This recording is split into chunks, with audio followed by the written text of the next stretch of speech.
Okay, there we go. Right. Well, welcome everybody to tonight's MyMoon and CosmoQuest Hangout with Dr. Sarah Noble. Sarah actually has a joint appointment with NASA headquarters and NASA Goddard Space Flight Center in Greenbelt, Maryland. She's what we call something we call a program scientist, and we'll jump into that a little bit later. Um, but I just want to remind everybody that tonight, if you have a question for Sarah, you can ask that in the comment box if you're watching on YouTube. If you're watching on the event page for this Hangout, you can ask a question in the comments box there as well. Or you can ask a question through Twitter with hashtag MyMoonLPI or at MyMoonLPI. We can pick it up either way. So if you have a question at any time, please feel free to ask it in those comments, and I'll pass it along to Sarah. So welcome, Sarah. Again, Sarah is a program scientist with NASA headquarters, but also with NASA Goddard. So tell us, Sarah, what does that mean? What's a program scientist? So I have a number of roles. Like everybody at headquarters, I wear a number of different hats at headquarters. One of them is as the program scientist for the LADEE mission, which is our next mission to the moon, launching in soon, September, actually. And the job of the program scientist, I'm basically the headquarters scientist that's the liaison to the science team. So there's a whole LADEE science team that is in charge of the different instruments that are going to be on LADEE and collecting the data and doing the operations. And I'm sort of the contact point at headquarters to make sure that they have everything they need to get the science done. If they have any problems, they can come to me to get heard at headquarters, and likewise, if headquarters has issues that need to get dealt with by the science team. So I'm sort of the contact point that goes back and forth between them. Also, as a program scientist, the other thing I do at headquarters is run RNA programs, research and analysis programs. So if somebody wants to do NASA research, if you're at a university or a NASA center and you want to do NASA research, you have to write a grant proposal, and then me and my colleagues will send those out for review and then choose the best ones to fund. So that's the other part of my job at headquarters. And then at Goddard, I'm a scientist, so I do actual science. And the science you do is actually pretty interesting, and probably not something a lot of people. It's lunar research you do, Yes. but probably something a lot of people don't realize people study about the moon, and that is the lunar soil or the regolith. Tell us a little bit about that and what it is that you're looking at and why is that important.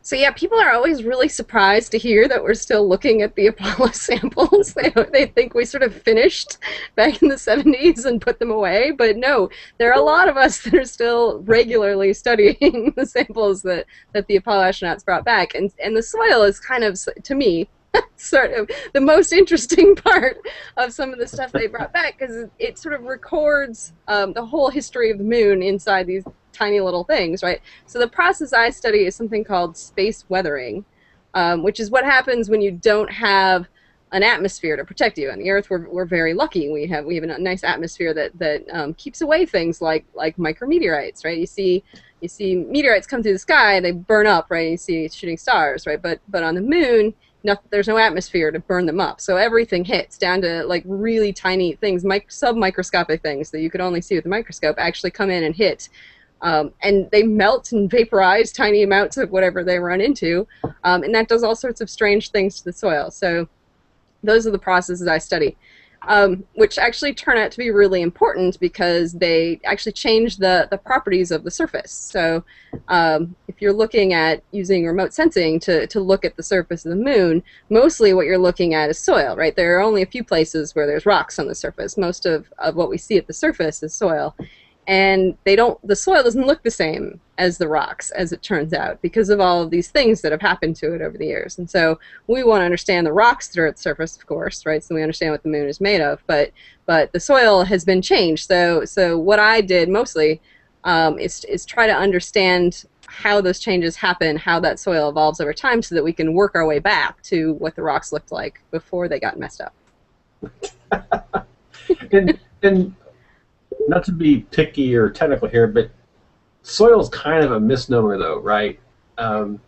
Yeah, it's defined differently by lunar scientists than it is by the rest of society. Yes. Yeah, I on the Earth, right? The geologists on the Earth refer to soil as things that have organics in it, right? But there is no sort of organics on the Moon. It's just broken up rock, right? Um, but soil is the name that we've given to it, and I don't know. I guess it's stuck, and so we just use it. It does tend to confuse other geologists. Does We it? talk, yes. Well, they just got to learn the lingo. That's all there is to it. Um, I know. So sometimes you get to actually come down to Johnson Space Center and actually choose like the samples that you want to look at. Is that common, or do people get to do that? It's not necessarily uncommon, but well, most people don't necessarily care, right? We have very careful records of the rocks, and they go, oh, I want a piece of this rock, right? And they can just trust whoever is cutting up the rock to give them whatever they want. What the projects, some of the projects I'm working on now, besides looking at the soils, I'm actually looking at how the surface of rocks weather as well. They're also exposed to the space environment and stuff. And so the last few rocks that I have requested, I've wanted specifically very specific parts of the rock that have these coatings on them, and so yeah, I have had to come down myself and I mean literally, stand there with the person who's going to make it, sitting over my shoulder and going, I want that piece right there. so, so, which is kind of cool. You got to put on the little bunny suit and like go into the lab and get out the rock, and they put it in the rock box, and you have to put your hands in the little gloves and go, this is the piece I want.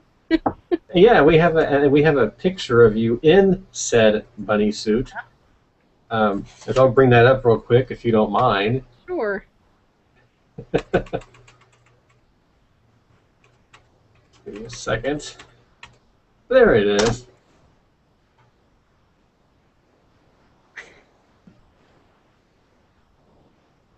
Oh, come on. Uh-oh. There it is. There it is. Yep. So that's that's the little bunny suits we have to wear. The lunar lab. I mean, everything is inside those glove boxes, so it's all sealed in anyway. But it's still a clean room, so you are not allowed to just walk in there. You've got to get yourself dressed up, and then that's actually to the right. There is the rock that I was looking at. And then above it, that little chip is and there's no scale bar on that, but it's it's about a centimeter across, right? That's the chip that I picked out. Okay. So did this chip then go back to your lab at Goddard?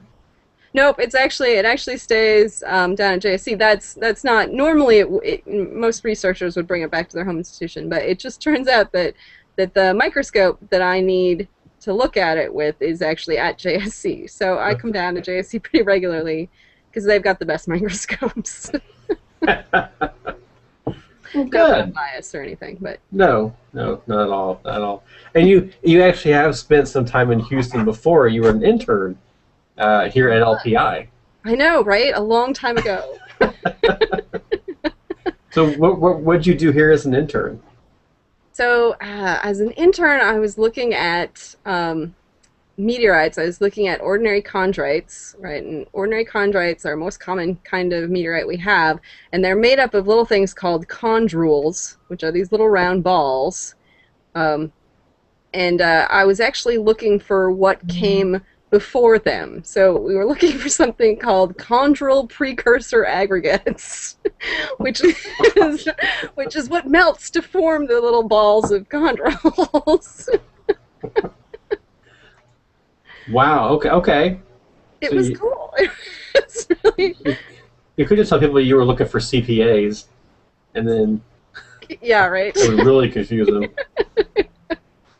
No, it was fun. It was such a great program. It was a great way to, get to try out research and figure out that was what I wanted to do, and to get sort of introduced to NASA, and and we got to hang out all summer. We used to like wander over and like hang out in the astronauts building and wait until they would walk by and stuff. Like we were such groupies. And, Well, some things never change with the interns. Yeah, well, and I've now had interns of my own, right? I had one a few years back. I have another one this summer who just got started last week. I was down last week getting him going on his project. So it's kind of fun to see they're still so bright and energetic. I remember being that way. I noticed you promptly left them, right? They were here for a week, and then Yeah, you it's true. went I back to left him in DC. very capable hands. I have very wonderful co-eyes who are taking good care of Anthony. Well, they need to around this building. Um, so you've actually done a lot since you were an intern and getting to where you are now, including some policy work, if I remember correctly. Yes, So yes. tell us about that. So there is a program that is run by AAAS, the American Association for the Advancement of Science, which are the people that publish the journal Science.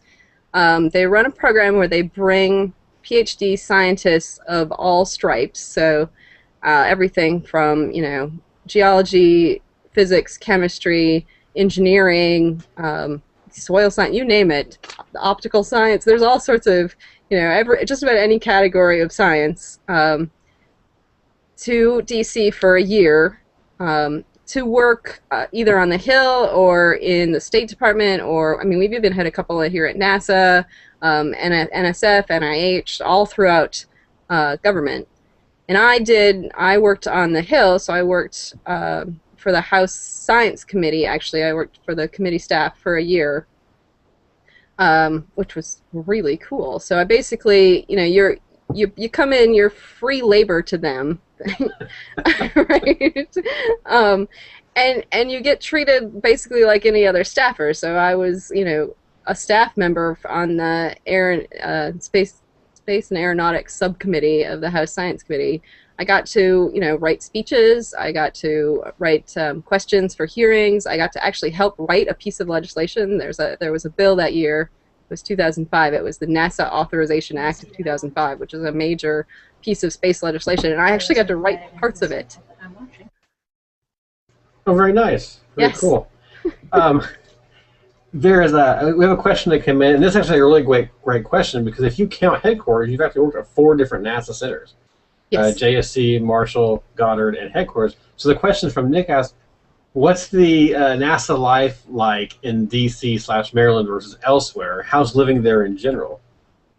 Well, I love DC. I think this is a great area. I like living in the city. I mean, it's a fantastic city. There's always stuff going on. It's nice to be in the middle of the politics. I know people always cringe when I say that, but I actually really like policy and politics, so I actually think it's kind of cool. Headquarters I work with fantastic people at headquarters. People are always like, "Oh, I'm so sorry you work at headquarters," and I don't understand that either because I actually really like the people I work with here. Um, it is interesting to see the different cultures at the different NASA centers. They all have their own sort of subculture, but I have enjoyed all of the places I have been. JSC has the best microscopes, so, for sure. Marshall, I spent about a year and a half at Marshall, which is where they build the rockets, and it's an interesting, it's a different culture there too. It's very dominated by engineering, as JSC is as well. That's what they do. They do engineering. Science is a very small part of what they do, but an important part, I happen to think. But it's different. I moved to Goddard about 3 years ago, and Goddard is a science-focused center, and it was really interesting to me to see the difference in the cultures there because it's dominated by science. I mean, they still do plenty of engineering. Don't get me wrong; they build fantastic spacecraft at Goddard too, but it's in the name of science, not so much human exploration, and so they have a different view of scientists and their importance, which is interesting. How big is Goddard compared to JSC? It's big. I think it's considerably bigger. No Uh, kidding. I think Goddard might. Somebody will tell me I'm wrong, but I think Goddard might be the largest center. Okay. Wow. Okay. Cool. Um, so you talked about so you have this role with LADEE, Yes. and we actually just chatted with Brian Day about 3 weeks ago, and he was talking. He gave us an overview of LADEE. Um, so I'm sure your study with soil has a very good link with LADEE. I'll just put it that way because I don't know how else to say it off the top of my head. So how does what you're studying? How can that help the LADEE mission? Well, it's actually not that close of a link, but they are. I mean, they are linked. So the goals of LADEE, the Lunar Atmosphere and Dust Environment Explorer, is to look at both the dust environment and the atmosphere around the moon. So, so the dust, right, comes from the soil, right? It's actually the very small parts of the soil. So there is that connection. And the atmosphere, too, is also parts of it come from interactions with the soil. So I was talking before about micrometeorite impacts, right, and also solar wind, which is always spewing ions into the moon. And so these are sort of the sources of where that dust and those atoms in the environment come from, right? So there is some link there, but our the science that LADEE is going to do is very different from the kind of science that I do. Well, okay, sorry about that. So you said that in your spare time, which I imagine you just have loads of, you like to paint. So Sarah, of course, is also a painter. She's an artist and has some really great stuff. And in fact, so let me bring up a picture she did, since we're just talking about LADEE. A great picture she has of LADEE that. Well, she's done.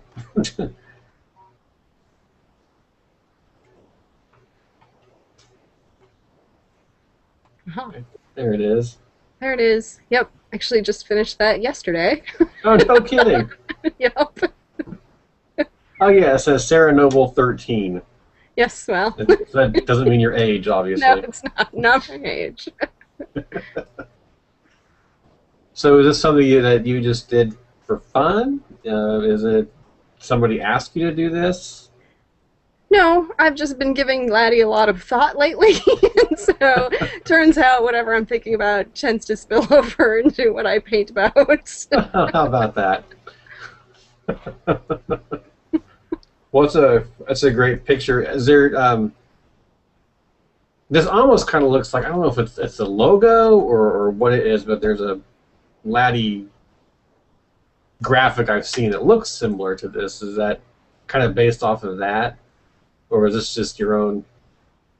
Yeah, no, I didn't. I mean, I used some of the actual pictures of the spacecraft to model it, but no, it was my own. I don't even know where I got that picture of the moon from, but I somewhere online. Yeah, I could take a guess. Yeah. Any particular reason you chose these features you see in the moon that's flying it over, or? Well, I actually had to see I called it LADEE crosses the Terminator. Right. The part of the science of what LADEE is looking at is what happens when you go over the Terminator. So I wanted to make sure I had the Terminator on there. The Terminator being the point when you cross from night into day. That seems to be when things happen, as far as the atmosphere and the dust goings on are, because the charging changes. I'm going to get this wrong. I think the day side of the moon charges positively and the night side charges negatively. So there's a charge difference. And so when you go across the Terminator, weird things happen because your charges, of course, are always trying to balance each other out. And so that's one of the things that LADEE is especially trying to look at, is what happens when you go over the Terminator. So I wanted to make sure my painting had a Terminator. Of course, right. Well, it's very lovely. Thank you. And I'm just double checking here. Are your shadows consistent? They should be. And I'm just looking in the craters, thinking, okay, all right, that's cool. All right. So make sure you weren't copying off a picture that was a mosaic and it had shadows all over. No. Places. No, okay, nothing but the real deal here with Sarah. Okay. Well, maybe we can look at some of this. You actually sent me quite a few here to look at. We can. Actually, you know what? Let's go ahead and look at one. And this is the one I had posted on the little kind of screen we had before we began. and oh, come on. Okay, there we go. Of course, this is the famous boot print image. Yep. And you've, of course, taken your own little, whatever, artistic bent to it. Yes. But I noticed you've got these concentric circles. And I've noticed in a couple of other pictures you sent me, you've also done this concentric circle thing. Yeah. What's that all about? What's up with the circles? Yeah. Well, in this one in particular, they're meant to look like ripples. Okay. Because I feel like this footprint is about more than the footprint itself, right? You can see the title. It's the longest title of any painting I've ever done, right? I mean, the sky's the limit, and there are footprints on the moon. I think that being able to land on the moon had sort of repercussions for society beyond that particular event, right? It became this sort of landmark thing, right? If we can land a man on the moon, we can do X. And that's what this painting was about. So that's sort of representing the ripples of this event as they spread out into our psyche collectively. Okay.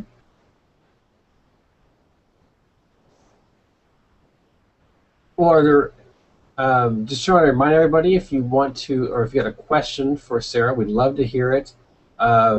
Nick actually replied here, policy work sounds fun. And I think Sarah would agree with you there. Some days. Some days.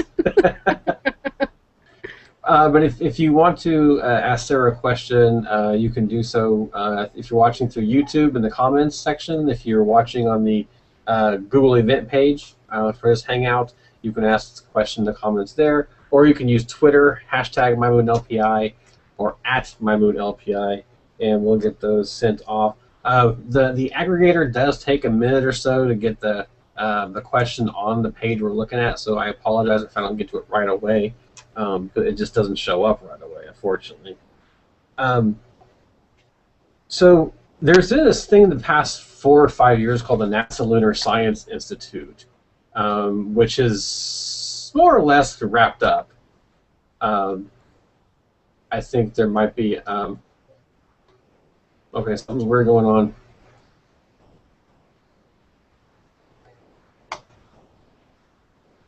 Do you still see me? Yep. Okay. Okay, then there's something weird going on my... There we go. Anyway, okay, I'm going to just keep talking. So there's a thing called the NASA Lunar Science Institute, NLSI. And Sarah, you actually had a hand in... I don't know if the right verb is designing NLSI or kind of coming up with what NLSI was. What was your role with that? Oh, you've frozen now, actually. Oh, there you're back. Okay, yeah, so I was actually at headquarters when NLSI came together, so that was my first stint at headquarters in 2006, I think, right? So I did a postdoc at JSC, and then you have an option when you do a NASA postdoc to spend another year at headquarters as a postdoc. So I came to headquarters as a postdoc the first time, and it was right when NLSI was coming together, and so I sort of helped. It was kind of an all hands on deck thing at the time. We weren't quite sure what we were doing, and so they needed a lot of help. So I helped put together the call for proposals. So there's when NASA wants to do something, they put out a call that says, here's what your proposal has to look like if you want to apply to this call, right? So I helped put that together, and then when we got the proposals in, I helped organize the review process. So just like for any other regular grant, that we had to put together a team, panel of peers who could review those proposals, and then we look at the reviews, and from there we selected the best ones to become members of the of the NLSI. So it was good. It turned out to be a helpful experience when we just recently there was the call for the follow-on institute, which is not NLSI anymore. It's now SSERVI, the Solar System Exploration Virtual Research Institute. Is that right? Research Virtual Institute. Research Virtual Institute, yes. Um, and I was on multiple teams that were submitting proposals to that, so I feel like I had a little bit of a leg up in knowing what the reviewers were going to look for. Right. And scurvy is not to be misunderstood for scurvy. Yeah. That's a medical condition. Scurvy is not. Yes. So what do you think? What do you think of the? I think we obviously know why there was a shift from the moon to also including small bodies and the moons of Mars. That scurvy is going to include. But what do you? I guess what do you think of that? Have you? Well, I work for NASA, so it's great. I support NASA and its policies.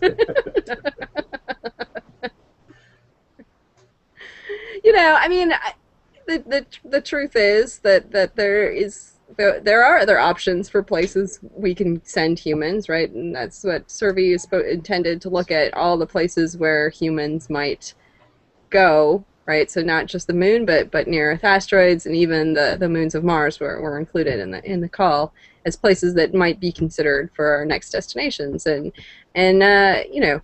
I love the moon, but I got to tell you, asteroids are cool too. I've studied asteroids. I studied meteorites. My very first project we talked about, right? Was looking at meteorites. There's plenty of good science to be done there too. There's no shortage of fun to go around.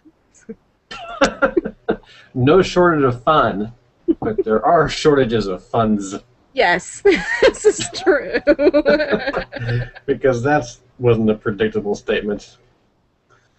All right. So you sent me quite a few pictures, like I said. Is there anything you want, any your paintings you want to specifically talk about, or anything from LADEE that you'd like to talk about? Well, let's see. I don't know. We could talk about LADEE. All right. Yes, like I said, so Brian Day was on about 3 weeks ago.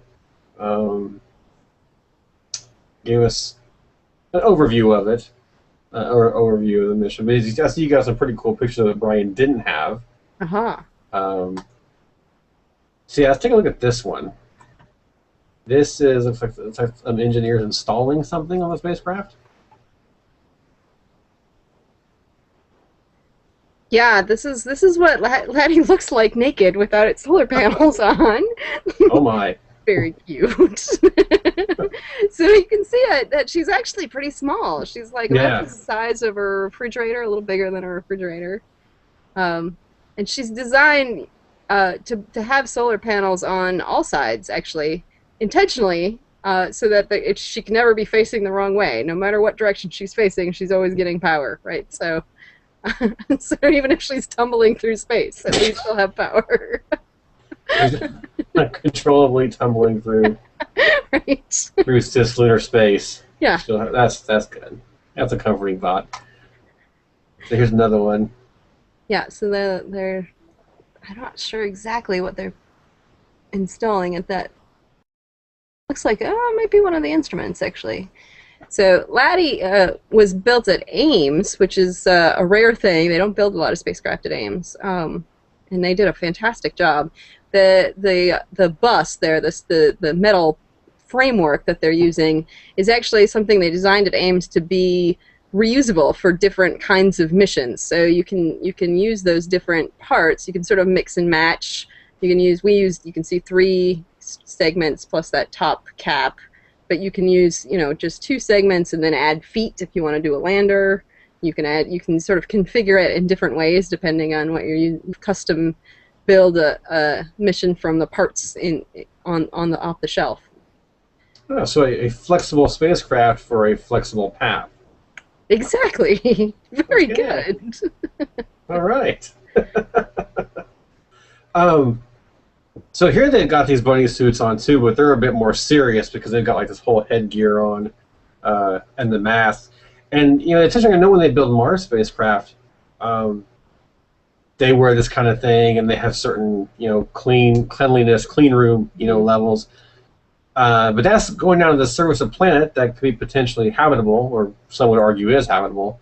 Um, why all the precautions with this kind of spacecraft that's just going to be orbiting the moon? Well, our instruments are actually very sensitive to things as well, right? I mean, we aren't worried about bugs contaminating it, but we are worried about our instruments getting contamination from things where they're our instrument, one of them is designed to measure the different atmospheric species in the exosphere around the moon. We don't want to be measuring the atmospheric species that was in the lab, right? So we don't want to bring the lab with us to the moon, right? So and spacecraft are complicated and delicate things. You don't need dust and oil and things gumming up the works, right? So we are always, no matter where a spacecraft is going, we're always very concerned about cleanliness. Right. Okay. Okay. Oh, so there it is, the There panels. she is. There she is with her solar panels on, fully clothed. This is actually taken, I think, just a few weeks ago, just before it left Ames, during one of its final testing, I think. I think this was a vibe test, and they shake it up and make sure that it's not going to fall apart when the rocket launches, Right. essentially. Which is good. Right. Soon after that, they stuck it on a truck and drove it across the country. It arrived at the launch site last week. It is launching actually not from Kennedy, where we mostly launch things. It's actually launching from Wallops, which is about 3 hours from here. Do you have the picture of the launch? Well, I can Skip ahead a few. that diagram. No, that one. Wait, go back. There you go.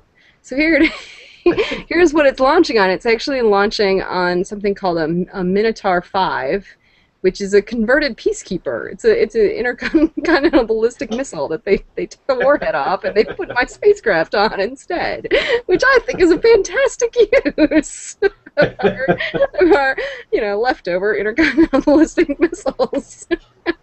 But it's kind of awesome. You can see it's literally launching like right on the beach. There's like shells lapping up against the, the launcher. Well, that's kind of like what it's like at Kennedy. Yeah, well, kind of. I guess so. Maybe not really quite on the beach where. Yeah, right. We got a little nervous when Sandy came through last year and almost wiped away the launch site, but Oh yeah. it's all gonna be okay. Unfortunately, it actually did wash away part of the island, the Assateague Island, which is, if you've ever heard of the ponies, the Chincoteague ponies, that's where the, the ponies live. And it actually did wash away large parts of the island, which is unfortunate because it was going to be really a fantastic place for the public to view the launch from, but there's no road there anymore. Oh So my gosh. it's problematic. So where will the public be able to view it from now? So I mean, there's still plenty. There's still plenty of places around the island where you'll have a fantastic view. But the truth is, it's actually going to be visible for much of the East Coast. Actually, it should be a night launch, hopefully. So you'll be able to see it from quite a ways away. And you wanted to go to the next slide. For those who are in DC, this is not LADEE. This was actually an Antares launch from a month ago. It was this diagram, but it shows you where the launch site is in DC. So if you're sort of standing on the Lincoln Memorial, looking towards Jefferson Memorial, you actually ought to be able to see the launch in DC. I would suggest going to the roof of the building for the best view, but it should be actually pretty spectacular, even from DC, as long as the skies are clear. Since it's a night launch, it should show up really great, and you'll be able to see it, Virginia and even as far north as like New York. If the skies are clear, you ought to be able to see it quite a ways. Well, that's pretty cool. Yeah. I don't know if it's things that launch from Kennedy are that visible. Or at least maybe it's not near that heavily populated areas that would see it. That's right. Okay. That's pretty cool. Yeah. Yeah, I'm pretty excited. Oh, there's the ponies. There's the ponies. Yeah. So you can actually, it's about 3 hours from DC. So those of us who are local, it's not a bad 3.5 according to Google, to get down there. It's right at sort of the border between Maryland and Virginia on the beach there. And it's a lovely spot, even if the launch gets delayed, you can still enjoy a nice weekend at the beach. Right. So, Wow. Well, I hope I can make it out there for that, for the launch. And that'd be an interesting area to see. Never been that part of the country before. yeah, it's a nice spot. Yeah. So there's our mission profile. It's a short mission. LADEE is meant to be sort of, you know, economical and like get the job done and call it good. So it takes us about a month to get to the moon. We have 30 days for checkout, and then it's a 100-day science mission, and then we crash into the moon intentionally. Crash into the moon. Do they have a? Oh, so you're bombing the moon again? Way to go. Yes. We plan to bomb the moon again. Do you have a specific place for that, or is it just going to depend on where you're at when you run out of fuel? No, we will target it. We're not just gonna land wherever. We will actually target it. Partly because it will probably target someplace on the far side, because we want to stay away from all of the Apollo sites. Oh, we don't right. want to accidentally take out the flag on our way down. But we also want to plan it well enough in advance that the LRO spacecraft can either, well, depending on where their orbit is, can witness it with at least some of their instruments and stuff. So we're going to try and coordinate as best we can with them. So we want to plan ahead, but it doesn't. We haven't actually picked a spot yet. We'll have to see. It doesn't matter that much. We may try and do the Grail mission. Did the same, right? And because they were coming in at such a glancing angle, they intentionally like hit the side of a mountain, so it would be a bigger impact. Right. So we have the same problem. We are small and coming in at a pretty steep angle, or not steep angle, shallow angle, and so we also may try and find a good side of a mountain to run into so we can make a bigger hole. I don't know. We got a little time to figure that out still. Right. Yes.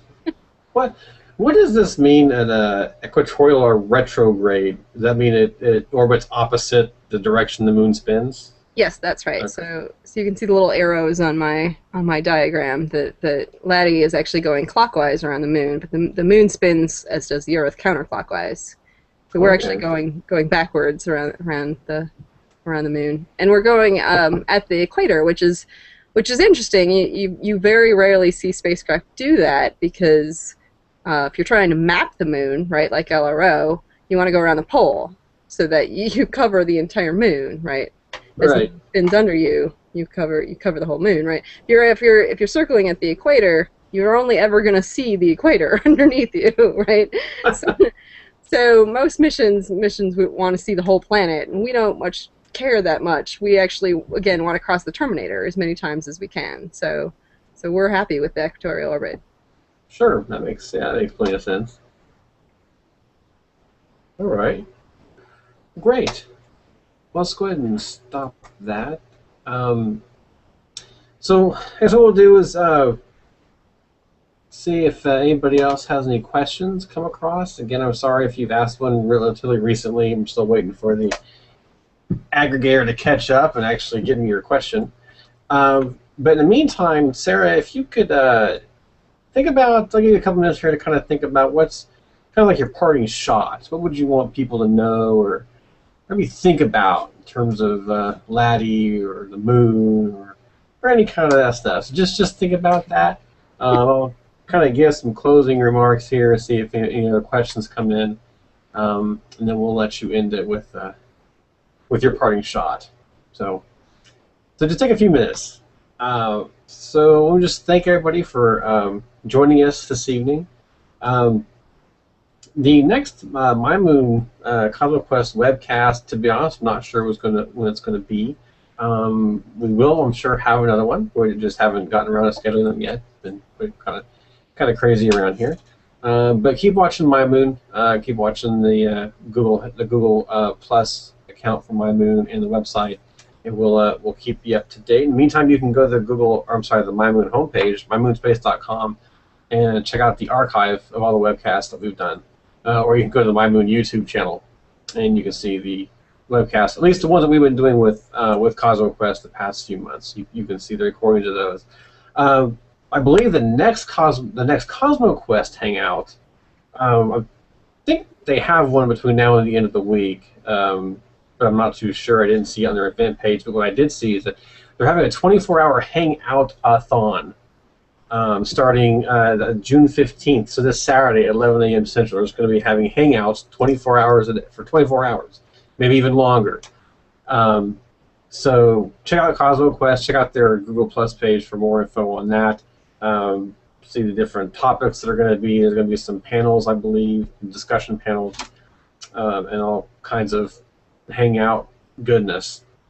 So check that out. So again, with us tonight was Dr. Sarah Noble. She is a project scientist, or program scientist, at NASA headquarters and NASA Goddard.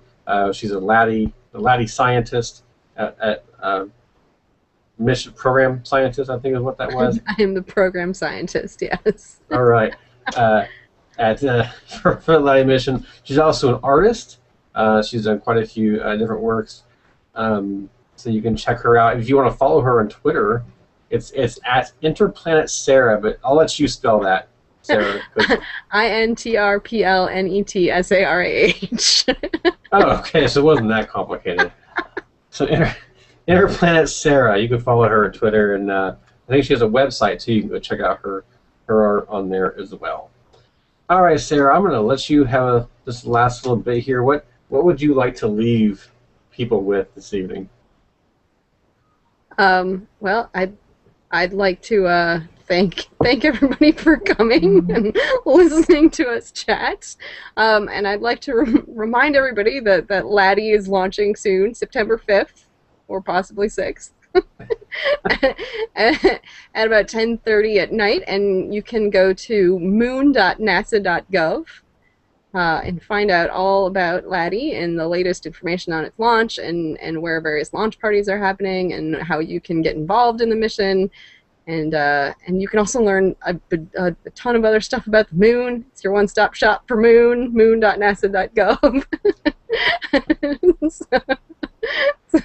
So please go and check it out. And yeah, please feel free if you have questions that you didn't get a chance to ask. I am on Twitter at interplanetsarah. Interplanetsarah, INTRPLNETSARAH.